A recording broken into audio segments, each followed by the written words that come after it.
En el nombre del Padre, y del Hijo, y del Espíritu Santo. Amén. Señor, tú me llamaste para ser instrumento de tu gracia, para anunciar la buena nueva, para sanar las almas, instrumento de paz y de justicia, pregonero de todas tus palabras, agua para calmar la sed hiriente, mano que bendice y que ama. Señor, tú me llamaste para curar los corazones heridos, para gritar en medio de las plazas que el amor está vivo, para sacar del sueño a los que duermen y liberar al cautivo. Soy cera blanda entre tus dedos, haz lo que quieras conmigo. Señor, tú me llamaste para salvar al mundo ya cansado, para amar a las personas que tu Padre me diste como hermanos. Señor, me quieres para abolir las guerras y aliviar la miseria y el pecado, hacer temblar las piedras y ahuyentar los lobos del rebaño. Amén.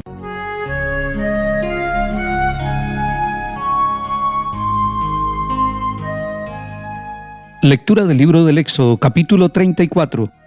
Cuando Moisés bajó del monte Sinaí con las 2 tablas de la alianza en la mano, no sabía que tenía radiante la piel de la cara de haber hablado con el Señor. Pero Aarón y todos los israelitas vieron a Moisés con la piel de la cara radiante y no se atrevieron a acercarse a él. Cuando Moisés los llamó, se acercaron Aarón y los jefes de la comunidad, y Moisés les habló. Después se acercaron todos los israelitas, y Moisés les comunicó las órdenes que el Señor le había dado en el monte Sinaí. Y cuando terminó de hablar con ellos, se echó un velo por la cara. Cuando entraba a la presencia del Señor para hablar con él, se quitaba el velo hasta la salida. Cuando salía, comunicaba a los israelitas lo que le habían mandado. Los israelitas veían la piel de su cara radiante, y Moisés se volvía a echar el velo por la cara, hasta que volvía a hablar con Dios. Palabra de Dios. Te alabamos, Señor.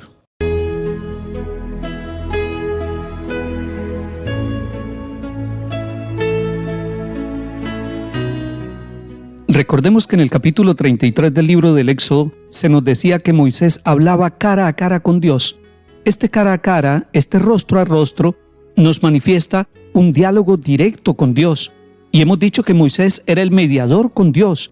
Era en nombre del pueblo la persona que hablaba, que llevaba los comunicados y que hacía de puente entre Dios y la comunidad de los israelitas.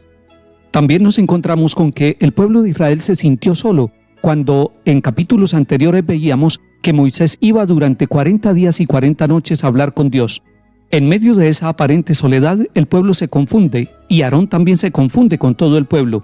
Esta situación de confusión del pueblo y de su dirigente espiritual, Aarón, los lleva a la apostasía, y encontramos cómo ellos construyeron el becerro de oro y se postraron ante él, porque necesitaban una compañía cercana de Dios. Después de la corrección que Moisés ha tenido que hacerle a su pueblo por este pecado de apostasía, Moisés vuelve al encuentro con Dios, y nuevamente 40 días y 40 noches. Pero esta vez el pueblo no se confunde, esta vez el pueblo no se equivoca, esta vez el pueblo no cae en la apostasía. Después de ese encuentro con Dios, Moisés regresa al pueblo y trae en sus manos las 2 tablas de la alianza. Y en este momento el testimonio del encuentro de Moisés con Dios no es solamente las tablas que Dios mismo ha escrito para comunicárselas al pueblo. Ahora su piel, la piel de su rostro, también manifiesta el encuentro con el Señor. Su rostro está brillante, está resplandeciente. Es como si la cara de Moisés hubiera recibido parte de la gloria de Dios para que la transmitiera también a la comunidad de Israel y ellos sintieran la confianza de la presencia de la gloria de Dios entre ellos. Este brillo del rostro de Moisés está significando que Dios ha hablado con él y que tiene una misión, que continúa la misión con el pueblo, que Dios lo ha llamado, que Dios lo ha enviado, que Dios ha tocado su corazón, que no solamente lleva un mensaje externo, sino que lo lleva en su propia vida, en su corazón, en su rostro. Su rostro está manifestando externamente lo que está pasando en su vida interior, en su conciencia. Moisés, el escogido por Dios para darle la libertad al pueblo, para acompañarlo, está tocado por la gloria de Dios en su propia cara. Esto está anunciando desde ya lo que va a pasar en el Nuevo Testamento, cuando en Cristo Jesús, nacido de la Virgen María, va a resplandecer el rostro del Dios misericordioso, del Emmanuel, del Dios con nosotros, del Dios que viene a caminar con nuestra vida, con toda la humanidad. Así nos lo cuenta el evangelista Mateo en el capítulo 17 y ustedes pueden leerlo en su propia casa. Allí nos dice, 6 días después, Llamó Jesús a Pedro, a Santiago y a su hermano Juan, y se los llevó aparte a una montaña elevada. Delante de ellos se transfiguró, su rostro resplandecía como el sol y su ropa se volvió blanca como la luz. Significa mucho este pasaje, porque nos está diciendo que el rostro de Jesucristo allí en el monte de la transfiguración brilla y es radiante como el sol. Es un rostro que no podríamos mirar. Sin embargo, los testigos de la pasión dolorosa del Señor Jesús van a recordar al profeta Isaías cuando decía que tan desfigurado estaba su rostro que no parecía humano. El rostro de la gloria en Cristo Jesús se desfigura por el pecado de la humanidad. Ese rostro brillante que anticipaba ya Moisés es un rostro que pasa por el dolor, por la sangre, por el sufrimiento y todo para darnos la salvación. Y tenemos claro que el amor de Dios triunfa sobre el pecado y sobre la muerte, y por eso el rostro brillante es el rostro del resucitado, el rostro del triunfador, del Dios viviente, del que ha pasado por la cruz, que ha pasado por el dolor, pero que por amor y por misericordia sigue siendo un rostro resplandeciente como el sol. Si la cara de Moisés era radiante después de hablar con Dios, el rostro de Cristo es resplandeciente como el sol, porque Él es el mismo Dios. Y por esta razón, en el rostro de niños, en el rostro de ancianos, en el rostro de comunidades que sufren, que están padeciendo hambre, que están padeciendo injusticia, guerra, violación de los derechos humanos, allí, en esos rostros sufrientes, está oculto el rostro radiante de Cristo que un día brillará. El mundo vive de la esperanza de encontrar el rostro misericordioso del Dios de la vida, del Dios viviente, del Dios que viene a morir por nosotros, a dejarse desfigurar por nosotros, por amor, para darnos un rostro dignificado, un rostro liberado, un rostro lleno de felicidad, un rostro lleno del gozo, el rostro de los hijos de Dios. Usted y yo estamos llamados a ayudar a que ese rostro se manifieste en nuestra propia cara, en nuestra vida familiar, pero también en el mundo entero, que cada uno de los seres humanos, hombres y mujeres, manifieste el rostro esplendoroso de Dios en medio de nuestra vida y de nuestra historia.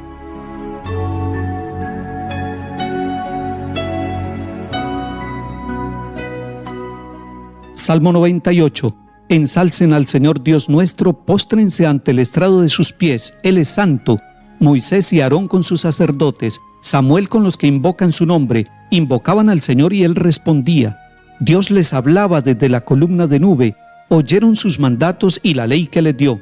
Ensalcen al Señor Dios nuestro, póstrense ante su monte santo, santo es el Señor nuestro Dios.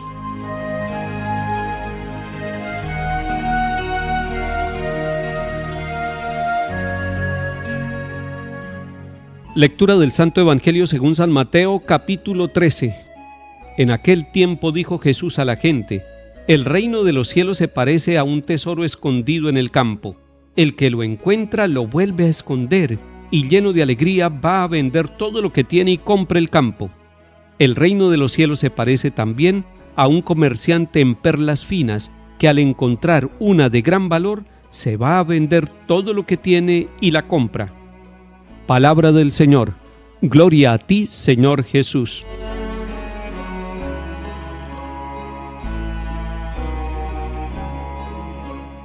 El reino de los cielos se parece a un tesoro escondido, dice el Señor Jesús. Nos corresponde a nosotros buscar todos los días ese tesoro. Y la persona feliz es aquella que busca el tesoro, que sabe que hay un tesoro, y que el tesoro es el reino de Dios, y que el tesoro es Dios. Que ser amigo de Dios, que estar en la presencia de Él, que hacer su santa voluntad, ese es el verdadero tesoro que está escondido en el campo de nuestra vida, que está escondido en el campo de nuestras horas, de nuestras semanas, de nuestros días. Es cierto que estamos ocupados en trabajos de distinta índole.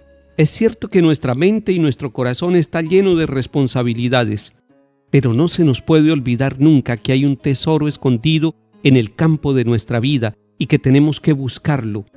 Los hombres y mujeres buscadores del reino de Dios son aquellos que han recibido en el bautismo la gracia, la presencia del Señor. Usted y yo somos buscadores del reino de Dios en los acontecimientos de nuestra vida.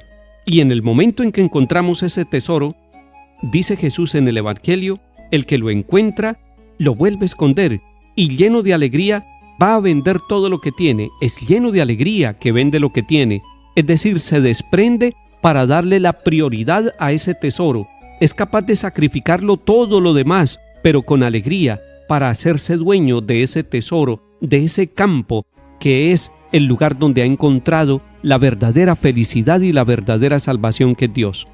Hoy busque el tesoro escondido, búsquelo en su casa, búsquelo en su trabajo, búsquelo en su corazón, porque ese tesoro escondido llenará de alegría su vida cuando lo encuentre.